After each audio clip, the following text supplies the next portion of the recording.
Comedy, commercial, action ఈ 3 అంశాలను సరైన పాలలో కలిపి బ్లాక్ బస్టర్ హిట్లు కొట్టడం అనిల్ రావిపూడి శైలే వేరు. హాలీవుడ్ దర్శకుల్లో రాజమౌళి తర్వాత అసలు ఫ్లాప్ ట్రాక్ రికార్డ్ లేని దర్శకుల్లో అనిల్ రావిపూడిది రెండో స్థానం. ప్రస్తుతం నిర్మాణంలో ఉన్న సంక్రాంతికి వస్తున్నాం మీద మంచి అంచనాలు నెలకొన్నాయి. F2, F3 తర్వాత మరోసారి వెంకటేష్ కాంబినేషన్ రిపీట్ చేయడంతో బిజినెస్ వర్గాల్లో క్రేజ్ నెలకొంది.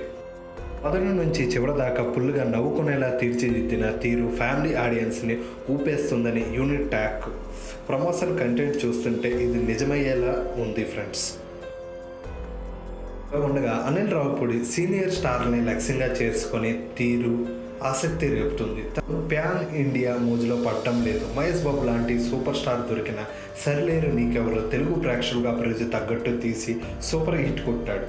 భగవంత్ కేసర్ని థియేటర్లుగా అన్ని భాషల్లో రిలీజ్ చేయకపోయినా సినిమా చూస్తున్న తమిళ స్టార్ విజయ్ ఏరుకోరి తన 69వ చిత్రాన్ని దీన్నే రీమేక్ చేస్తున్నట్టు వస్తున్న వార్తలు గమనించాల్సిందే విషయం ఫ్రెండ్స్. అనిల్ ఏకంగా మెగాస్టార్ ఛాన్స్ కొట్టేయబడుతున్నాడు. సంక్రాంతికి వస్తున్నాం రిలీజ్ అయ్యాక దీనికి సంబంధించిన అనౌన్స్మెంట్ సైన్ స్క్రీన్స్ నుంచి వచ్చే అవకాశం ఉంది. తను చెప్పిన కథ చిరంజీవికి నచ్చడంతో ఫైనల్ రేషన్ ఓకే చేయించుకున్నాక ప్రకటన ఇచ్చేందుకు ప్లాన్ చేసుకుంటున్నారు. బోలా శంకర్ తర్వాత కథలు దర్శకుల విషయంలో చాలా జాగ్రత్తలు తీసుకుంటున్నాడు చిరు.